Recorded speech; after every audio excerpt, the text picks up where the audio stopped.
Welcome to the Culture Review, the place where we do it for the culture on Radio Now, 95.3 FM.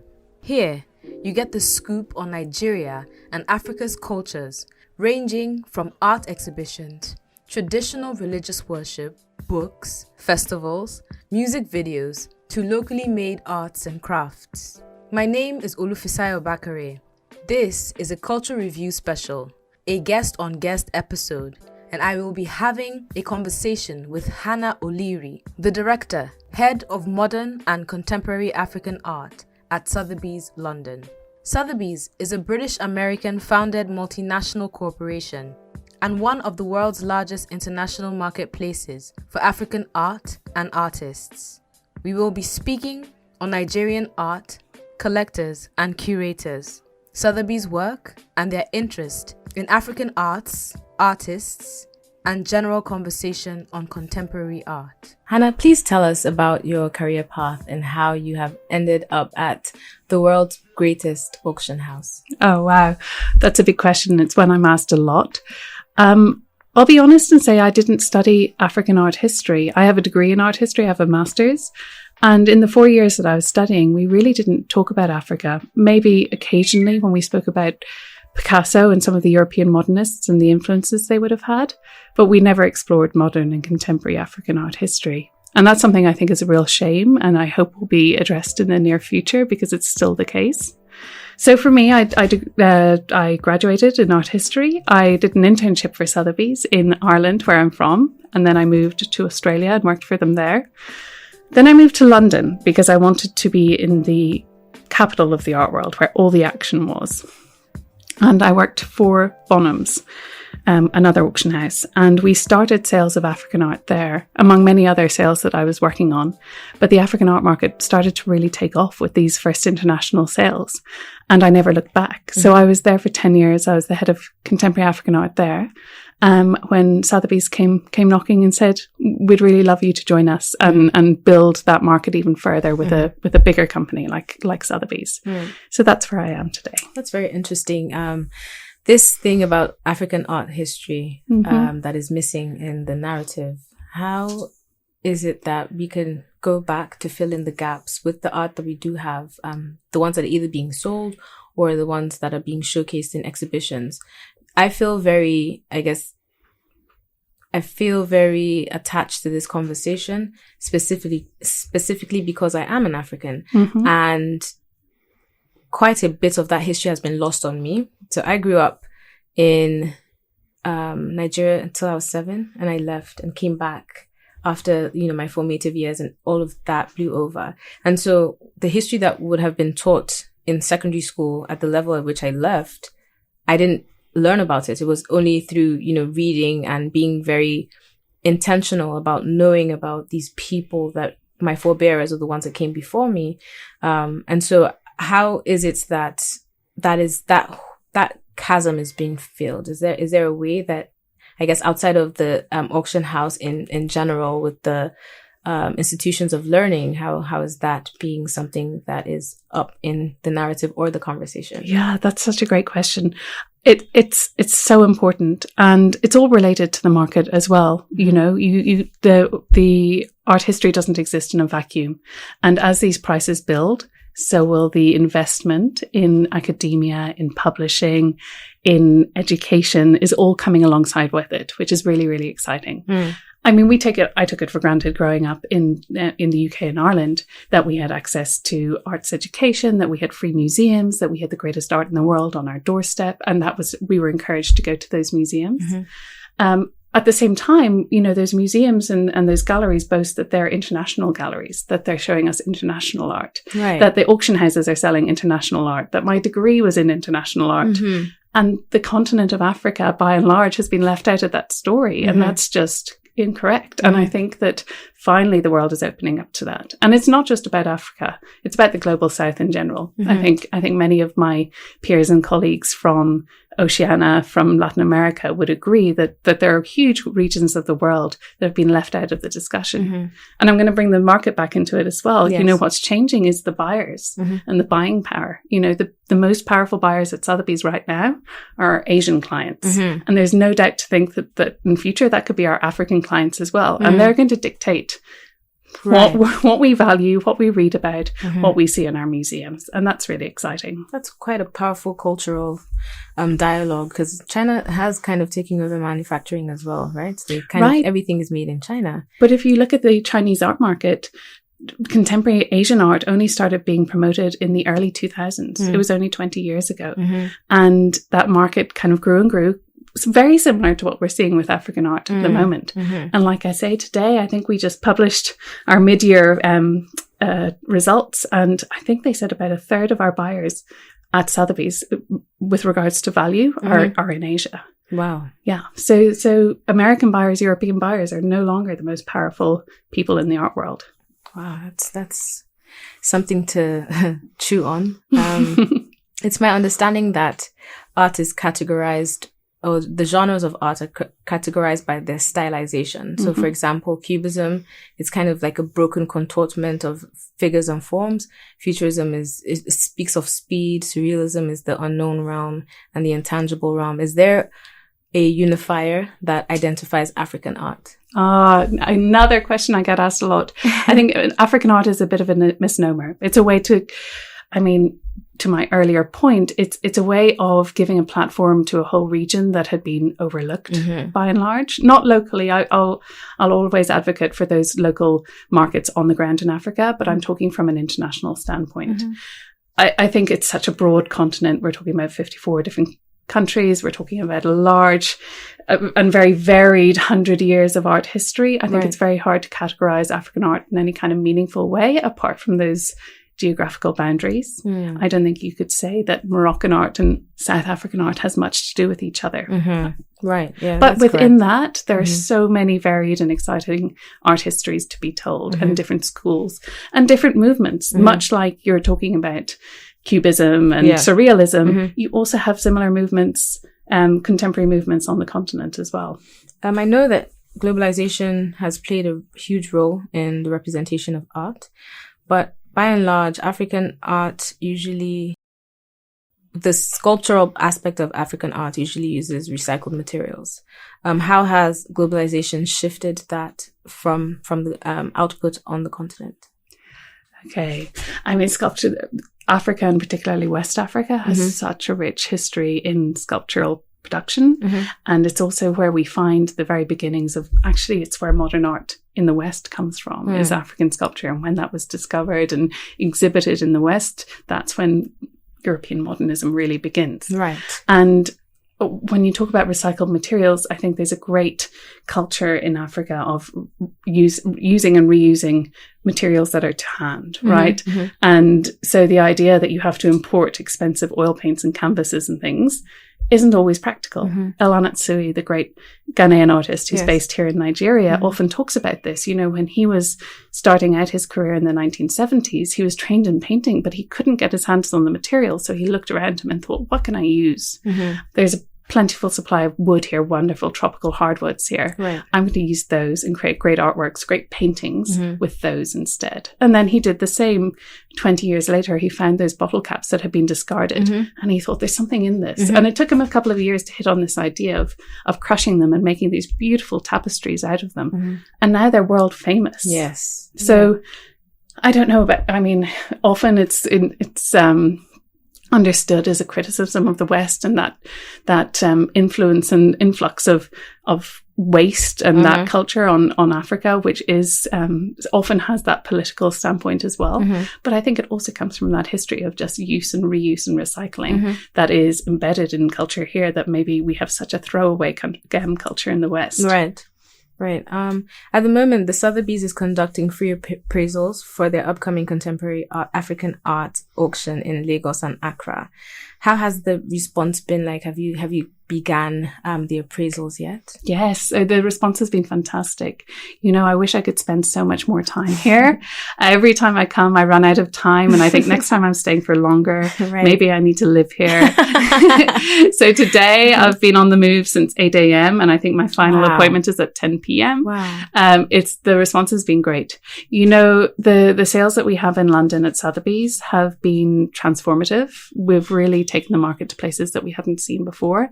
And we're seeing a really huge international demand from art from this region. And so that's exciting. People want to be part of that. People need to sell for all sorts of reasons. There's such a treasure trove here.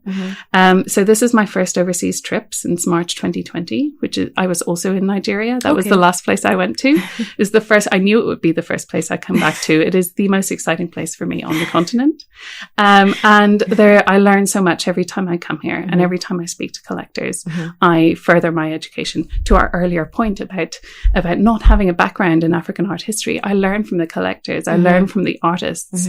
I learn from being here. So that's really, really exciting.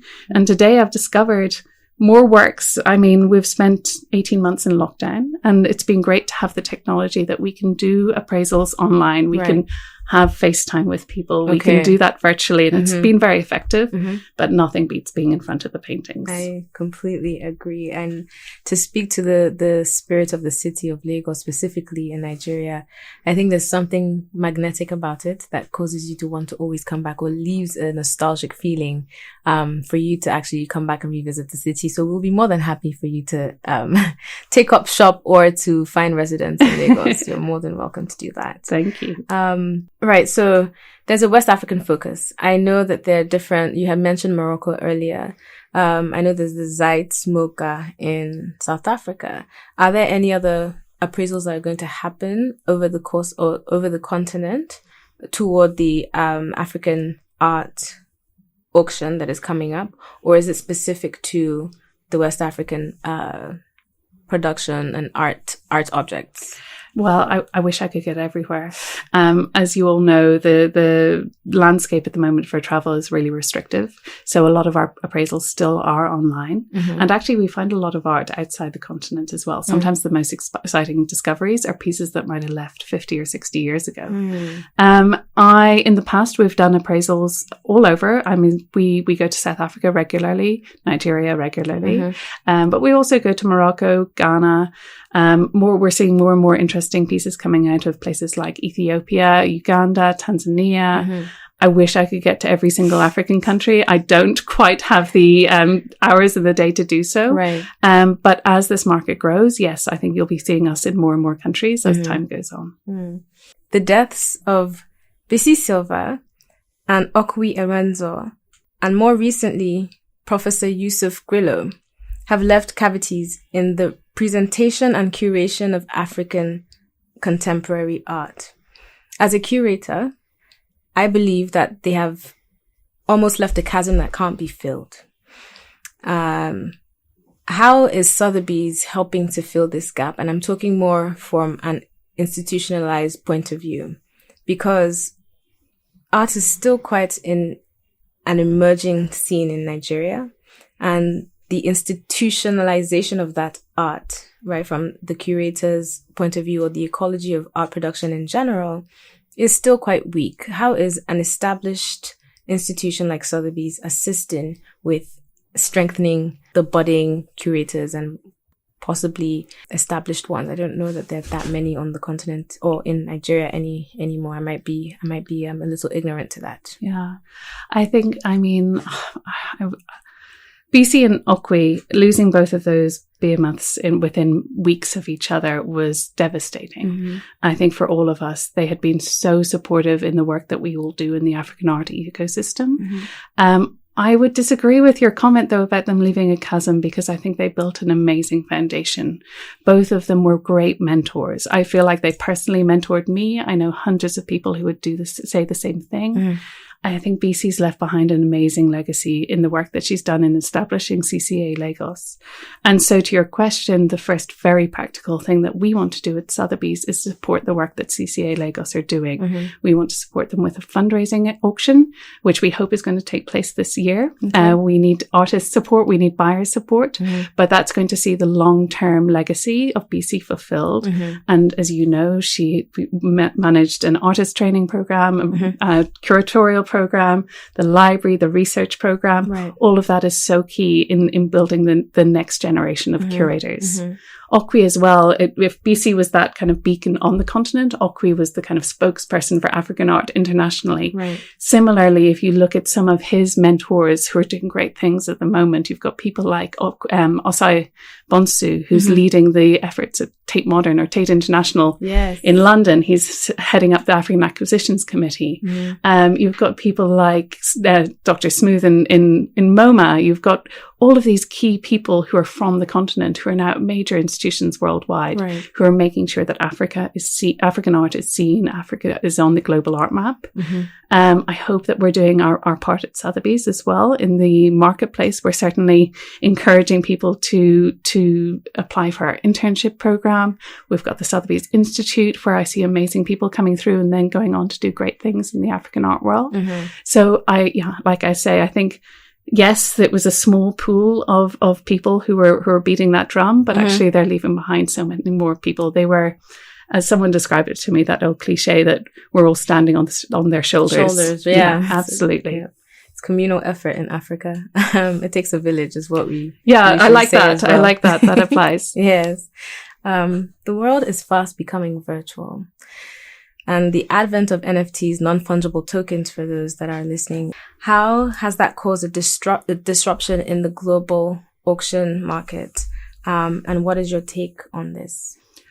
Well, I'm not an expert on NFTs, but I will say that's probably the most talked about subject in the art world in 2021. We have a whole program of NFT sales at Sotheby's. We have a dedicated department that hosts those sales. And what's exciting to us as a company is not just that we're dealing with a new art form, but actually a whole new canon of artists and a whole new body of collectors. So we're seeing digital art as an art form in its own right. It's not just about painters or sculptors making NFTs. We're finding these new talented artists who are working in the digital medium, finally getting a place for their work to be seen and to be collected as well. And the collectors of NFTs aren't your typical art buyers. They're looking for something different. They come from different backgrounds.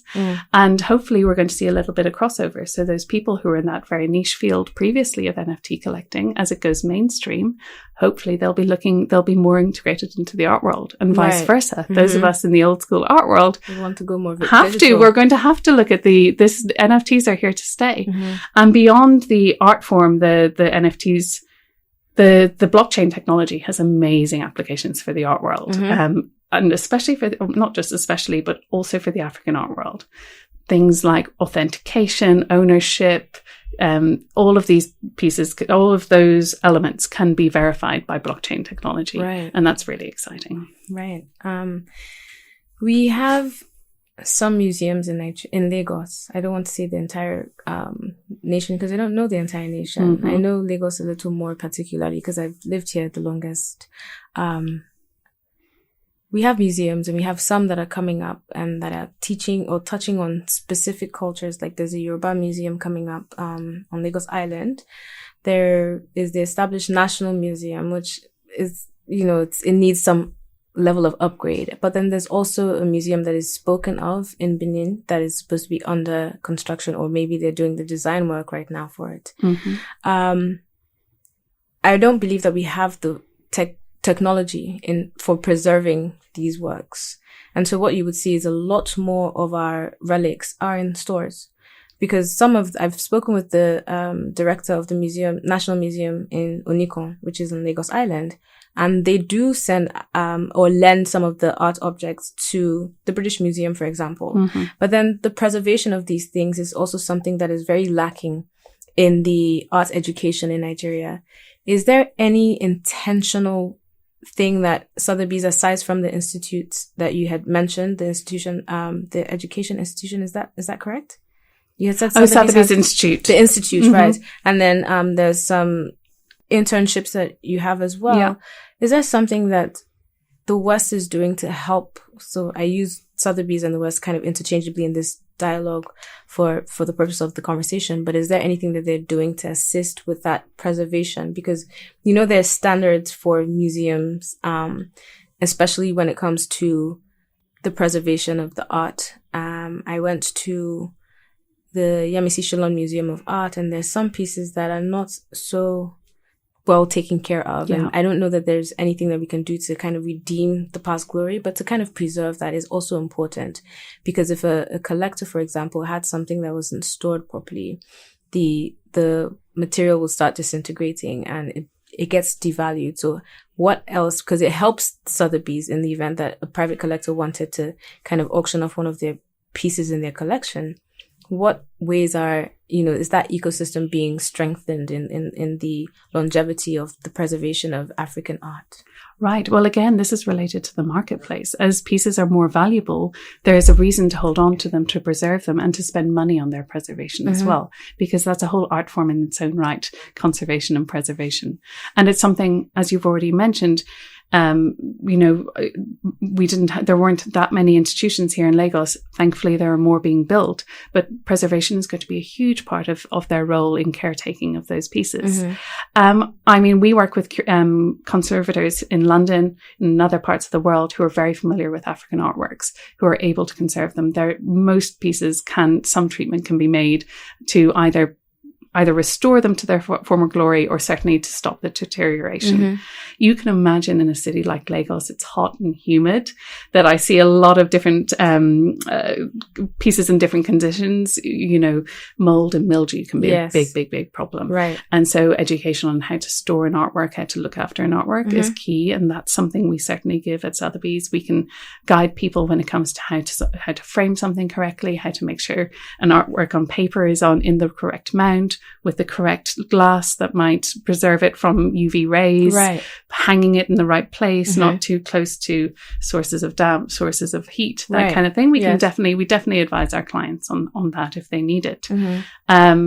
But again, as these pieces become more expensive, as the market takes off, as the world is looking to buy African art, and those art buyers, especially if we're talking about pieces that might be in the hundreds of thousands, if not millions of dollars, they're going to expect them to be in perfect condition. Right, yes. And so artists and curators and the people on the ground are going to have to be invested in that as well. And there'll be opportunities for conservators to set up practice here. That'll be lucrative business. I think it would be today if someone was interested in taking on that training, to set up studio here. I think it's definitely the chasm that would need to be filled, and with Nigerians the youthful Nigerians being more so out of a job now because of the advent of the pandemic, right? Even beforehand, there was something that the president has said about lazy youth and how we are generally kind of just sitting and not really wanting to work. And I think these opportunities make for unique contributions in the art ecology and the ecosystem. Let us talk about the repatriations and the Benin Bronzes.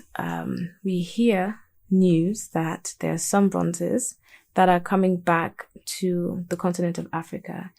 And Nigeria specifically it didn't exist at the time that these objects were being removed or extracted.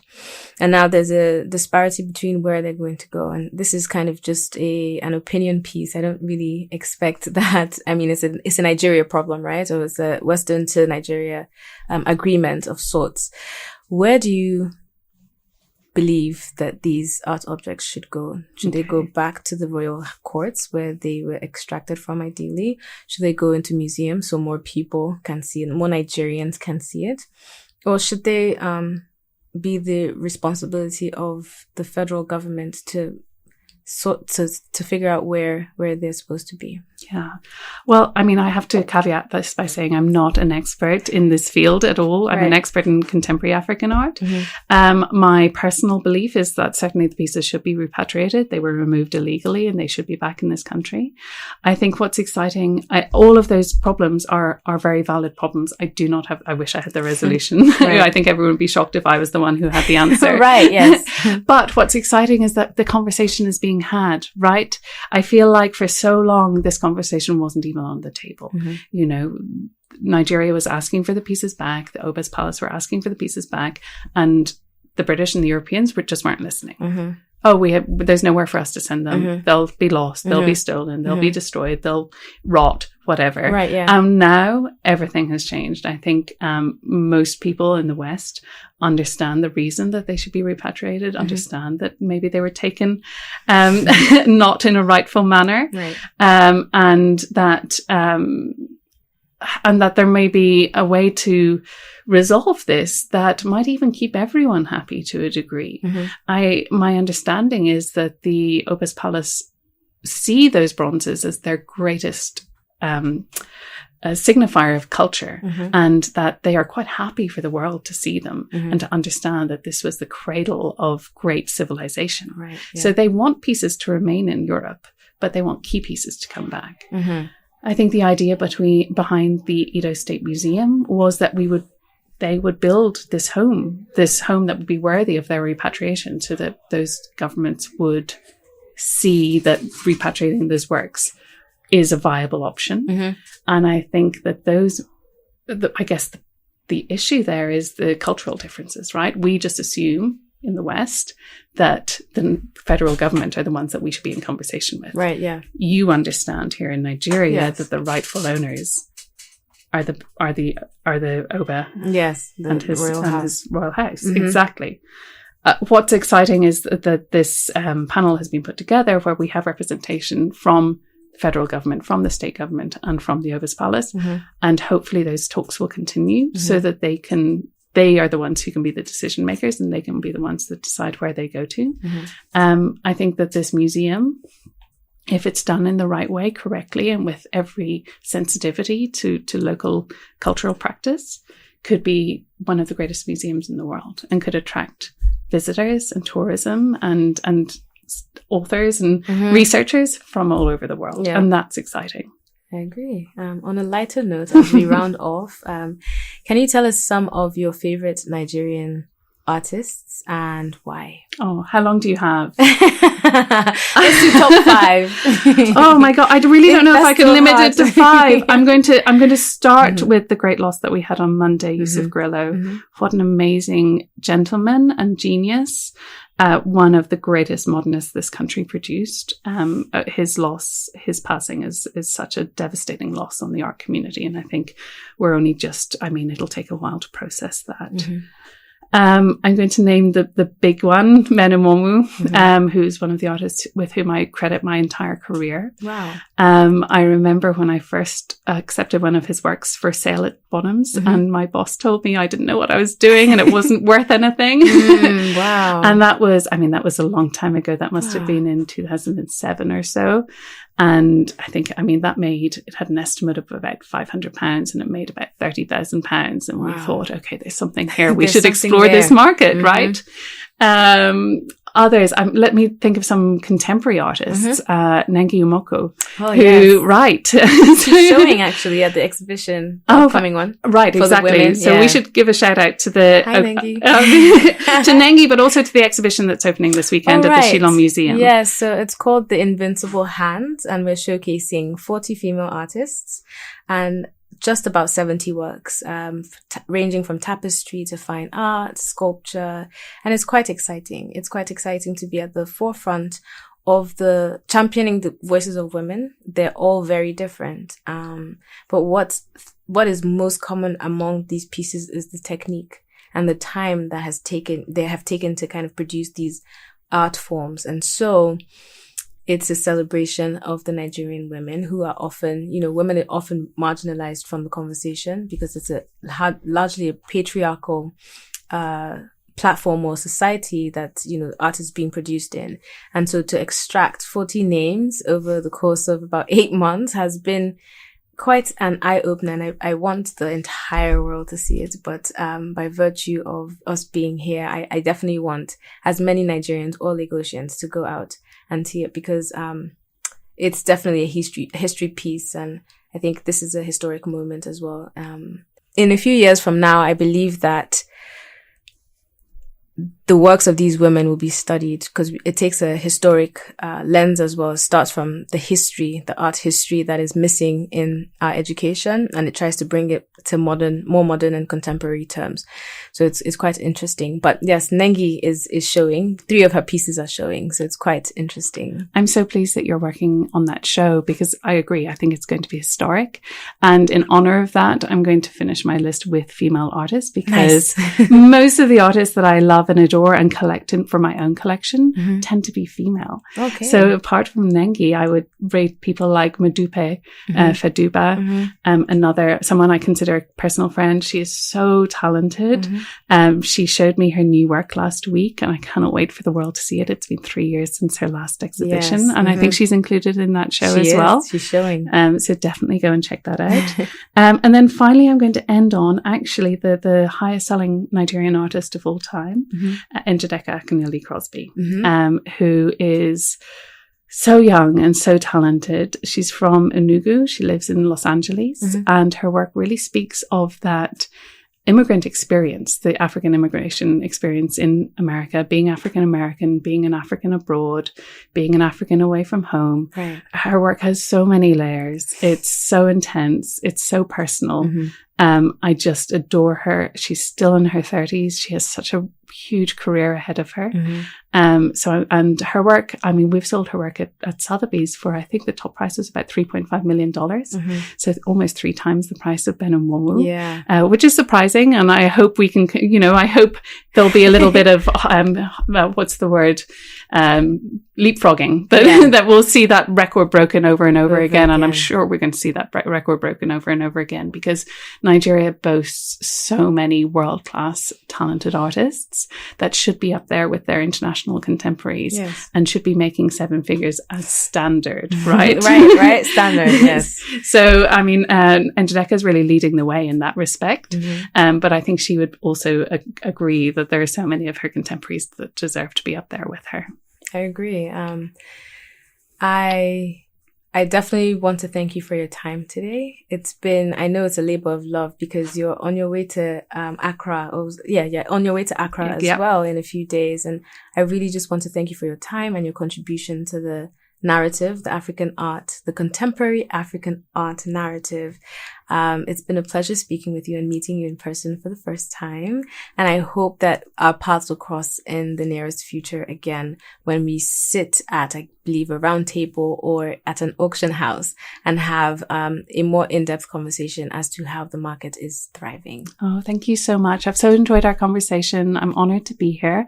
I hope everyone understands how much an interest, even if it's not an investment in contemporary art, can be so rewarding. I would also invite everyone, when they're next in London, if they're ever in London, to please come into Sothebys. We're open every day of the week. There's usually the most amazing art exhibition in there. We have our African art sales twice a year, but we also have contemporary art from around the world almost all year round. So those exhibitions are always free and open to the public, and we would love to see people there. Thank you for your time. Thank you.